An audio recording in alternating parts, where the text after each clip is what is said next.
안녕하십니까. 오늘도 좋은 날 주신 하나님께 감사드립니다. 오늘은 십자가와 성령의 더 깊은 역사 첫 번째 시간입니다. 육신은 속이는 성질이 너무나 강하기 때문에 성도에게는 십자가와 성령의 도움이 필요합니다. 육신이 속이는 성질이 너무나 강하다는 소리를 글쎄 이 방송 들어보시는 분들이 그런 소리 들은 적이 있을까요? 없을 거예요. 왜냐하면 육신에 대한 이 속성이나 이런 이야기를 거의 안 하거든요. 하나님 믿는다고 믿는 분들이. 근데 사실은 성경에 이미 이런 부분에 대한 얘기가 많이 나와 있거든요. 갈라디아서도 보면 육신에 아주 막 술 취함 이게 해갖고 막 굉장히 많잖아요. 그렇게 육신에 악함 또 교활함 이런 것들이 나오거든요. 근데 그런 것들이 성경책에 이미 나와 있고 읽었어요. 이 방송 보시는 분들 정도 되면 성경 한 번씩 안 읽어본 사람 믿겠어요? 읽었음에도 불구하고 육신이 그럴 것이라고 생각하지 않아요. 또 육신이 그럴 거라고 생각 안 하는 건 말할 것도 없고 내가 설마 그럴 리가 있겠는가 이렇게 다 생각한다는 거예요. 이게 자기 자신을 솔직하게 자기가 보지 않기 때문에 이런 잘못이죠. 분별을 못하는 거죠. 자기 자신을 스스로 돌아보지 못하기 때문에. 근데 사실은 자기가 제일 어려운 상대가 누구냐면 이기기 힘든 상대가 누구냐면 자기 자신이라고 그러잖아요. 자기 자신을 자기가 이기기가 제일 힘든 거예요, 사실은. 그러니까 자기 자신이 스스로 돌아볼 수 있는 건 참 어렵죠.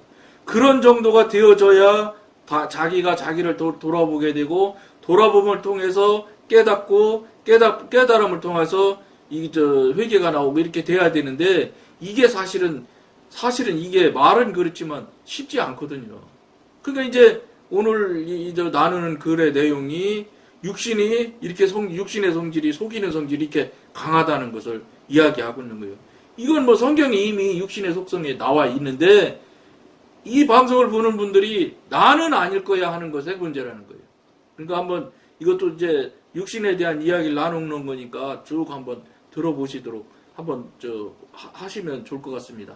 일단 하나님 앞에 서 있는 자기 육신의 진상을 분별한 성도에겐 성령을 통하여 매 순간 십자가의 더 깊은 역사를 체험하는 것이 필요합니다. 이제 이런 정도로 나가게 될 때는 자기 자신을 보고 자기 자신에 대해서 깨닫고 이제 알게 되는 상태가 돼야 되는데 이게 여러분 결코 쉬운 일이 아니거든요. 그러니까 이 방송에서 늘 말씀드리잖아요. 우리는 할 수 없습니다. 그러니까 할 수 있는 하나님한테 의지를 하고 하나님한테 자꾸 의뢰를 함으로 해서 하나님의 은혜로 깨닫고 알 수 있고 분별할 수 있는 그런 관계가 돼야 된다고요. 우리가 할 수 있는 거는 없어요. 거의 없어요. 내가 무엇인가 하고 있다고 하고 무엇인가 한다고 있고 무엇인가 해냈다고 생각을 할 수는 있을려는지 모르지만 그거는 하나님과 무관한 상태에서 자기 의지를 들여서 했을 때는 할 수 있으나 영에 대한 부분, 하나님의 영역 안에 들어가는 부분, 이 부분은 또 다른 차원이라서 그렇게 여러분들이 생각하는 것처럼 만만하지 않다 이런 얘기예요.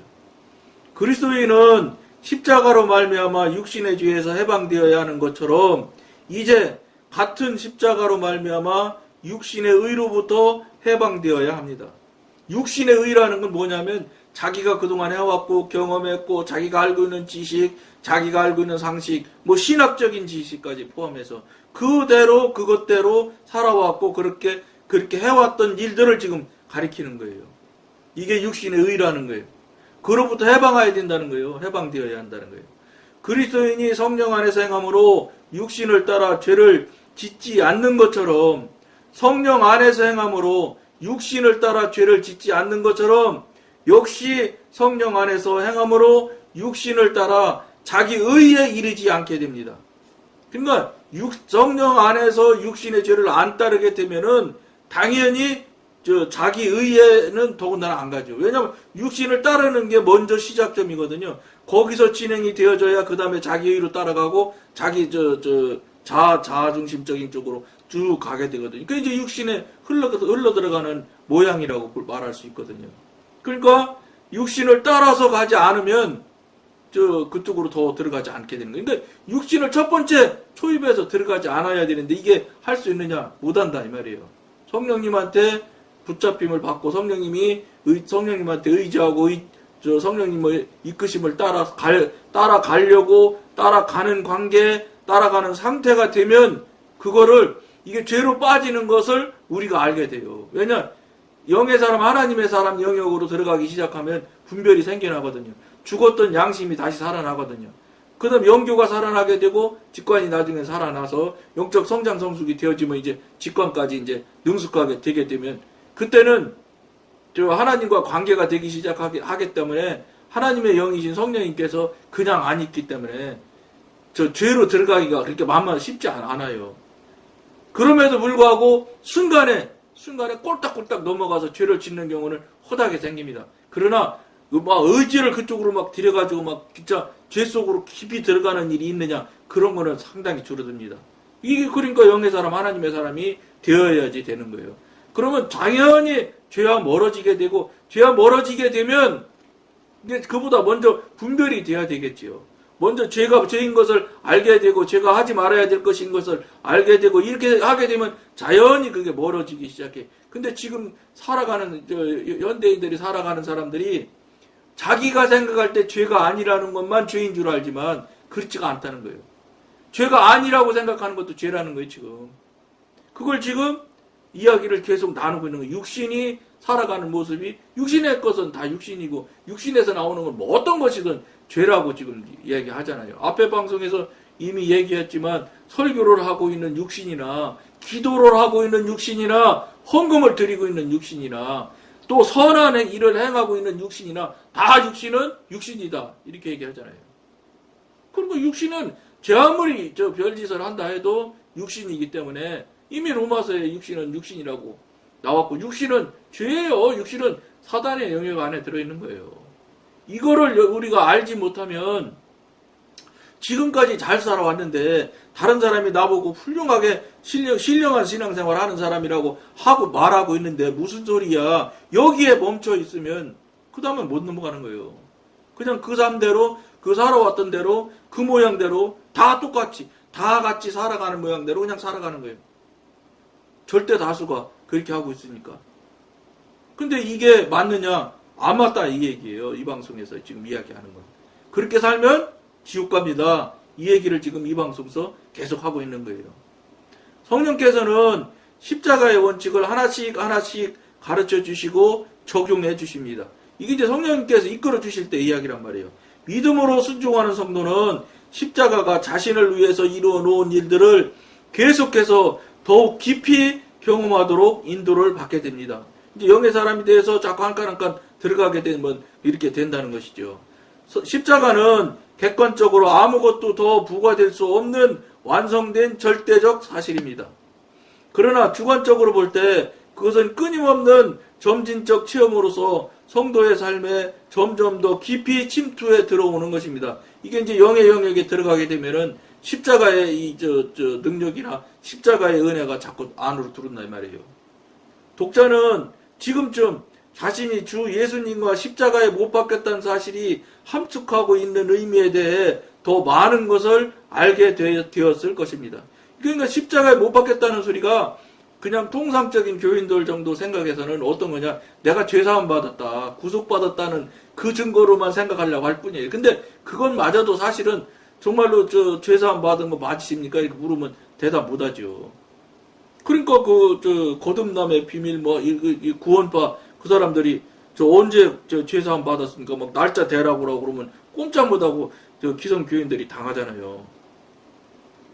저도 그에 대한 답을 특별히 할 수 있는 영역이 안 돼. 이게 이제 목사님들은 그쪽 그 사람들 주장하는 것에 대한 답변하는 것을 이제 연구하신 분들이 이제 가르쳐 주는 거 있어요. 그것대로 해서 이제 답을 하면 모를까. 예사 교인들은 답할 수가 없지. 목사님한테도 물어봐서 목사님 언제 죄사함 받았는지 날짜 아세요? 모르죠. 근데 그들 나름대로의 논리를 펴서 딱 대줘요. 날짜 대요. 근데 여러분 그것은 하나님이 하신 게 아니란 말이에요. 중요한 게 그 사람들이 아무리 뭐라고 논리를 피고 어쩌고 해도 이단의 특징이 딱 있다고. 뭐냐? 그거 하나님한테 확인해 봤습니까? 이 말에 성령님한테 물어봐서 확인된 겁니까? 이 말에는 어떤 이단도 대답을 못 한다고요. 특징이 그거예요. 그러니까 신천지가 꼼짝 못 하더라고. 왜냐면 제가 신천지 만난 적이 있었다고 얘기했잖아요. 이거 말씀하시는 거 이거 내용을 하나님한테 확인 받은 내용입니까? 이거 이렇게 틀린 거 아닙니까? 이렇게 물으면서 얘기하면 답을 못 해요. 그 사람들은 딱 자기가 공부해온 대로 그 룰대로 쫙 나가야 말도 잘하고 주장도 하고 막 강력하게 얘기도 하고 그러지. 거기서 조금만 벗어나도 대답 못 해요. 특징이 그래요. 왜냐 그것만 달달달달 외워갖고 오거든. 그러니까 달달달달 공부되고 뭐라고 그래 전도하고 막 이렇게 해본 경험이 많은 사람들은 목사님도 뻥뻥 치는 거예요. 이단하고 못 이겨요. 목사님도 신학자 정도 되면은 이길라나 모르겠어요. 신학자도 만만치 않을 거리. 왜냐 그것만 집중적으로 오랜 시간 연구해서 그 답하고 문제하고 쫙 알고 있는 사람한테 어떻게 당해. 그러니까 현대 교회에서는 어떻게 가르치냐? 이단하고 논쟁하지 마라 이렇게 가르친다고 목사님들이. 지니까 이미 지는 걸 알아요.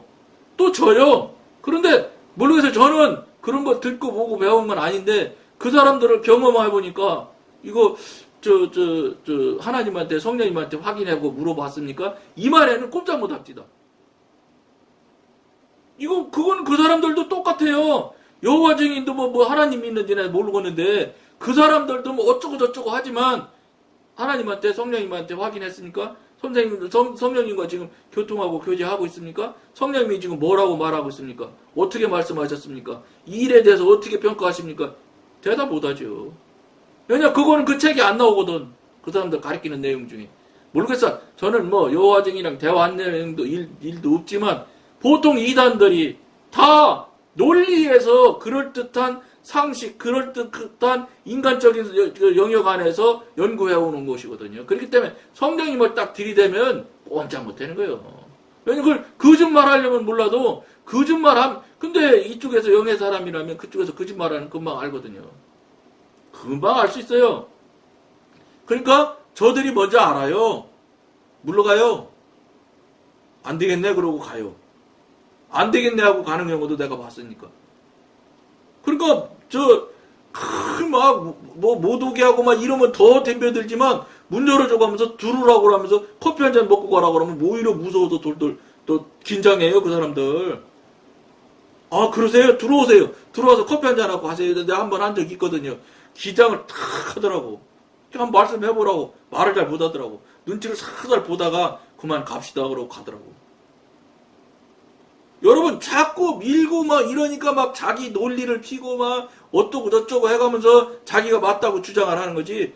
데려와서 근데 그게 여러분 아까 말씀드린 대로 목사님 말씀대로 논쟁하지 말라는 게 자신 없으면 논쟁하지 마셔야 돼요. 논쟁하면 잘못하면 문제될 수 있고 사실은 넘어갈 수 있거든 진짜로. 왜냐면 영의 사람이면은 안 넘어가요. 왜 안 넘어가는 걸 여러분한테 말씀드리면 저도 뭐 별수는 없지만 이제 영성훈련하고 이렇게 하다 보니까 성령님과 관계하고 이렇게 하다 보니까 어떤 그 특징이 나타나냐면 딱 본질에서 절대 안 벗어나는 특징이 생기더라고. 그러니까 무슨 이야기를 하든 어떤 것을 하든 간에 본질을 딱 거기서 이렇게 잘 흔들리지 않아요. 딱 평안하고 안식에 딱 들어가 있기 때문에. 그랬는데 한 번은 다단계 하는 분이 저랑 이제 세상에서도 친하고 이러니까 이분은 다단계 아니라는 거예요. 전화가 왔어. 나 주사장 꼭 좀 만나야 되겠다는 거예요. 꼭 어떡하겠어. 어쩔 수가 없는 사람이 자꾸 전화를 하니 그 몇 번은 거절을 했는데 얘기 들어보면 뭘 뻔한 거예요. 그런데도 어떻게 막 나중에는 뭐 못 가겠다고 했더니 막 짜증 부리더라고요. 그리고 어떻게 할 수 없어서 다단계를 간 적이 있어요 제가. 그 갔더니 그 사람들이 막 얘기를 하는데 이게 이렇게 들어보니까 무슨 얘기만 하냐면 돈 버는 얘기만 그렇게 해요. 돈을 벌어서 금방 말도 못하게 부자가 되는 거예요. 그런데 저는 그거 통합니까? 그거 갖고 안 되지. 그러니까 눈치가 딱 안 되게 생겼으니까, 그, 본부장이라는 사람이 딱 붙었어, 저는. 급이, 본부장 붙어야 되는 급이 됐는가 봐. 그분이 왔어요. 와서 막 얘기를 하면서 막 자기 통장을 보여주고 막 그래요. 그래서 다 들어서 한 30분 들었지요, 뭐. 어떻게 해서 그 형님이 할 수 없이 가서 밥 사준다고 그러면서 오라는데 안 갈 수는 없고. 갔으니 들어줄지 안 들을 수가 있나요? 그만 한 30분 얘기해서, 그만 막, 한마디로 얘기해서 돈 몇 달 안에 막 몇 배로 번다. 이 소리에 간단히 얘기하면 다단계 가면 특징이 막 무조건 돈 번다 이 소리만 하는 거예요. 그래서 한 30분 듣고서 너무 많이 듣기도 그렇잖아. 그래서 잠깐만요. 그러고서 본부장님 제가 이제 한마디 해도 되겠냐. 그러니까 자기가 오랫동안 했으니까 날 보고 하라고 이제 기회를 주더라고. 그래서 내가 본부장님이 참 보여주기 어려운 통장도 보여주시고 그래서 참 고맙긴 한데 자 그럼 본부장님 말씀대로 하면 자 이렇다는 소리 아닙니까? 그러면서 가만히 들어 이제 그분이. 그래서 제가 그랬죠. 그러면 은행이 A라는 은행이 하나 있다고 칩시다. 그럼 본부장님 말대로 하면 그 은행 딱 달고 와서 저 본부장님한테 딱 주면 예를 들어 6개월에 한 배, 두 배가 된다고 치면 6개월 뒤에는 그 은행이 두 개가 된다 소리 아니에요? 내가 그랬지. 그러니까 그런 소리 하는 사람이 없잖아. 다단계 불려와가지고. 그러니까 본부장이라는 사람이 멍해. 가만히 있더라고. 할 말이 없잖아. 그러면 저 본부장님 말씀대로 이렇게 이익이 많이 나면 은행 하나 넣어서 은행 두 개가 되는데 6개월 만에 그럼 은행에 해야지 안 하겠냐 이거 은행에서 가만히 있더라고. 그러면서 내가 뭐라고 했냐면 이게 중심이 안 흔들리니까 왜냐면 그 사람들이요 해보면 그 똑같아요. 영의 사람 되면 하나님의 사람 되면 이렇게 이야기해보면 그 사람이 이 말을 얼마나 받아먹는지 빨아들이는지 얼마나 튕겨내는지 알 수 있거든. 그들도 경험이 있어서 이 사람이 지금 자기가 하는 말을 지금 혹하고 듣는지 안 듣는지 금방 알아요. 이건 나이 좀 먹고 세상 사는 것만 어지간히 살아와도 말하는 거 말이 맥히는지 안 맥히는지 알지. 그러니까 안 맥히는 사람이거든 보니까. 그러니까 막 얘기를 해서 내가 그런 소리 하고서 그 다음에 미안한데 아까 통장 보여주신 거는 돈 들어온 것만 보여준 거예요. 들어오는 것만 찍힌 통장만 보여줘요. 그럼 거기 보면 진짜 1,000,000원씩 찍히고 막 그래 있어요. 정말로. 그래서 자 그럼 1,000,000원이 들어오셨는데 돈을 그럼 1,000,000원을 벌기 위해서 본부장님이 들여 놓은 돈은 얼마입니까? 투입한 돈은 얼마입니까? 투입한 통장도 있을 거 아닙니까? 이건 전부 들어온 돈만 나온 거니까 투입한 통장은 없느냐? 그걸 좀 보여달라 그랬죠. 가만히 있더라고. 왜냐면 들어간 다음에 나와야지 되는 거 아니에요. 들어가는 게 하나도 없는데 나오기만 해? 이건 있을 수가 없는 일이지. 그건 하나님도 안 돼, 그거는. 그러니까 아무 말을 못 하더라고. 그러다가 이제 데리고 간 그 양반이 주사장 점심 먹으러 가. 이러고 이제 점심 먹으러 데리고 갔어요. 그 이제 점심 먹고 왔어요. 그러니까 이제 그들 나름대로 얘기를 한 것 같아. 그다음에 본부장이라는 사람이 그만두고 다른 사람 상문지 전문지가 왔어요. 밥 먹고 이제 커피 한 잔 먹고 있는데 그러면서 왔다는 거예요 자기가. 그래서 얘기를 쭉 했어 다시. 내가 사실 이만에 이렇게 상무님이랑 본부장님이란 분한테 잘 들었는데 이 말을 했더니 아무 말을 안 하더라. 그랬더니 그 전문지 어쨌든 훨씬 높은 사람 같더라고. 딱 벌써 폼이 가다가 날르더라고 일본말로. 그래서 와가지고 얘기를 해서 또 방도 다른 데로 또 그때 안내해서 가고. 그래서 같이 간 그 형님하고 같이 앉아서 이제 그 방에서 커피를 먹다가 이제 그 방에서 먹으면 이 얘기를 했는데 이분은 별 얘기 안 하더라고요. 쭉 얘기를 하더니 이런저런 얘기를 하는데 되나요?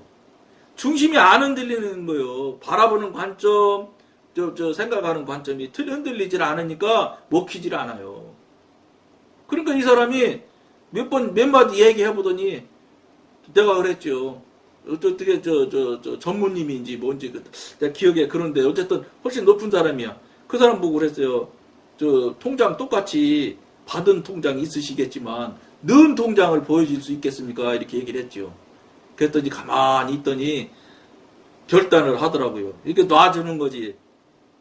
선생님이 다단계를 처음 오신 것은 내가 분명히 알 수 있다는 거예요. 그럼 왔다. 나 처음 왔다. 이 형님 때문에 왔다. 그런데 다단계라고도 안 해. 그 사람들은 무슨 뭐라고 그래. 어쨌든 네트워크라고 하기도 하고 그래요. 그래가지고 얘기를 하면서 어디든 가시게 되면 내가 속으로는 가긴 왜 가냐. 내가 다단계를 갈 리가 있겠냐.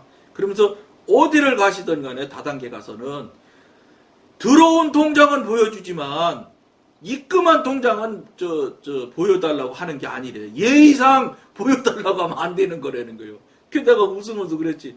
들어가는 것이 있어야 나오는 게 있는데 들어가는 것과 나오는 것이 비교가 돼야 이익이 되는지 손해가 되는지를 알 수 있는 것이지. 들어가는 거 100만 원 들어갔는데 나오는 거 80만 원 나오면 20만 원 손해 아니에요? 내가 그렇게 얘기했지요. 그랬더니 더 우리 얘기 안 해도 될 것 같습니다. 그러면서 딱 끝내자고. 그래서 딱 나왔지 뭐. 그러니까 그 형님이 다시는 저보고 거기 오라 소리를 못 하더라고. 이게 뭘 얘기하고자 하느냐면 이 영의 사람 하나님이 사람이 되고 하나님과 관계가 열려서 그분과 교통이 교제가 되면 특징이 무슨 특징이 나타나냐면 딱 중심이 잡혀요. 신앙의 중심도 잡히지만 영의 중심이 잡혀서 다른 영향을 막 미치는 일들이 물론 흔들리는 때 있어요. 여러분 안 흔들릴 수 있나 사람이? 하나님이나 안 흔들리지. 흔들리긴 하지만 큰 틀에서 딱 중심이 잡혀요. 그러니까 하나님께서 말씀할 때 중심을 보시는 하나님 이 소리가 그 얘기 같더라고요. 저는 그렇게 이해를 했어요. 이게 중심이 딱 박혀 있어요. 박히게 돼요. 영의 사람 하나님의 사람이 되어서 성령과 교통계좌가 능숙해지기 시작하면 딱 중심이 서게 돼 있어요. 왜냐하면 신앙이 서니까 하나님과 나하고의 관계가 딱 열려서 신앙이 딱 관계가 서게 되면 신앙이 딱 서요. 그러면 어설픈 전도나 어설픈 이야기는 안 되는 거예요. 왜냐하면 진의를 금방 알 수 있게 돼 있어요. 분별력을 주고 깨달음을 주기 때문에. 여러분 분별력, 깨달음, 은사능력은 영의 사람, 하나님의 사람이 되잖아요. 무조건 하나님께서 주세요. 영의 사람, 하나님의 사람이 어떻게 돼? 첫 번째 거듭나야 되니까 방언하시는 분은 일단은 거듭난 표시일 거예요. 근데 방언도 잘못된 방언이 아주 많아요. 하늘산 기도원에서 옛날 돌아가신 이천성 목사님 방언 받으면 그 앞에 가서 방언 확인한다면서요. 막 방언해봐! 그런다던 이천성 목사님이. 그럼 막 방언하면 네 목뒤를 팍 때린대요. 사단 방언이라고. 다시 받아와! 그런다대. 그거 맞는 말이에요. 방언이, 여러분 방언하는 분들 혹시 이 방송 보는 분 중에 방언하는 분이 어떤 방언이 잘못된 거냐면 막 방언을 막 해서 막 큰 소리로 하는 경우가 있어요. 왜냐면 막 불 붙으면 막 큰 소리 하고 되게 돼 있거든. 영적으로 확 올라오면. 그런데 이 사람 저 사람의 환경 형편 사정까지 다 감안을 하면서 예를 들어서 환경이 다른 사람이 영향을 받겠다 하면 본인이 벌써 쫙 깨달아져요. 그래서 다른 사람한테 영향 안 줄 수 있어. 즉 컨트롤이 되는 이제 통제가 되는 방언이어야 되는 거예요. 막 불 붙어서 올라가는데 끄질 못하는 사람이 있어요. 막 옆에서 막 기도 못하는데 왜 이렇게 시끄럽게 하느냐고 이래도 그냥 하는 분이 있어. 끝까지. 이런 것들은 대단히 죄송하지만 확인하셔야 돼. 사단 방언일 경우가 아주 많아. 무슨 소리야? 통제가 안 되고 이 견제가 자기 스스로 의지를 들여서 이게 견제가 안 되는 방언은 위험한. 그거는 상당히 사단이 준 방언일 가능성이 아주 많습니다. 그러니까 무슨 소리야? 진짜 성령님께서 주신 방언 같으면 주변 환경, 주변 형편 이런 것들을 이미 방언하면서 옆에 영역이 딱 보여요. 눈 감으면 안 보일 것 같아도 다 보여. 눈 뜬 것보다 더 잘 보이는데. 그래서 그분이 어려워하고 힘들어하는 걸 벌써 알게 돼 있어. 그럼 딱 줄이는 거예요, 자기가. 영향 안 주도록. 아무리 열받았어도 컨트롤이 돼. 그게 안 되면 그건 문제 있다는 거예요. 그거는 제가 보기로는 80%, 90% 이상 사단 방언일 확률이 아주 높습니다. 그런 것이 있단 말이에요. 그런 것들이 여러분들이 그런 것이 영의 사람, 하나님의 사람 우선 거듭난 것의 증거가 될 수 있어요. 방언이. 그렇게 해서 성령님과 물어보고 교통하고 시작이 되어져서 영의 사람이 되기 시작하면 하나님께서 여러분이 원하지 않아도 은사 능력을 주세요. 왜 주시냐면 영의 사람이 되면 사단의 영역에 있다가 저쪽 영역으로 넘어가는 거잖아요. 사단의 영역에서 하나님의 영역으로 가는 거잖아요. 그럼 사단이 사단의 입장에서 볼 땐 적이 생기는 거잖아요. 그냥 안 놔둬요. 막 초반에 공격을 막 말도 못하게 합니다. 그걸 하나님께서 도전하시지. 그러니까 그 공격을 영적 공격을 하는데 이쪽에서는 육신으로 막을 수 있느냐? 못 막아요. 영적인 일을. 어떻게 육신으로 막아요? 그러니까 하나님께서 은사 능력을 주셔서 사단이 밀고 들어오고 공격하는 걸 깨닫고 알 수 있고 분별할 수 있는 은사 능력을 주세요. 초보적인 것이라 은사 능력이 약한 것인 건 사실이죠. 왜냐면 그때는 사단도 약한 놈이 와요. 초기 때는. 그러니까 그에 맞을 만큼 왜냐 영적 전쟁을 해야 되잖아요. 그렇기 때문에 여러분이 달라고 안 해도 하나님께서 주셔요. 그래서 영적 전쟁을 해서 깨트리게 만드신다고. 그러면서 영의 사람으로 좋게 가기 시작하게 해주시거든. 여러분들이 뭐 잊어먹고 말 안 해도 은사 능력 줘서 벌써 여러분들이 쫙 알게 돼. 이런 것들이 영의 사람, 하나님의 사람의 삶을 살아가면 시작점에서부터 이런 일들이 나타난다. 이런 것들이 여러분 있어야지 신앙이 성립이 되는 거예요. 이런 것도 그냥 남하는 대로 맨날 하고 앉았는데도 나는 신앙 좋아, 나는 신령해 이렇게 하시는 건 여러분 생각이지 하나님이 확인한 일이 아니거든. 정말 중요한 얘기예요, 여러분 이거. 이 말 여러분 이런 이야기 어디서 들어요? 이런 설교 목사님 하시는 분 있어요? 없지요. 왜냐면 저는 영적으로 경험하고 체험한 이야기만 이 방송에서는 하거든. 근데 이게 사실은 실제적인 일이라서 실제 맞닥뜨리는 일이거든. 중요하죠. 성경에도 안 나와 이거. 그러니까 여러분들이 깊이 있게 정말로 중요하게 생각하셔야 돼요. 오직 이 기반 위에서만 성령은 일하실 수 있습니다. 성령은 이 십자가 외에는 다른 도구를 가지고 있지 않습니다. 여러분들이 정말로 심각하게 깊이 듣기를 권해드리면서 오늘 여기까지만 하겠습니다. 감사합니다.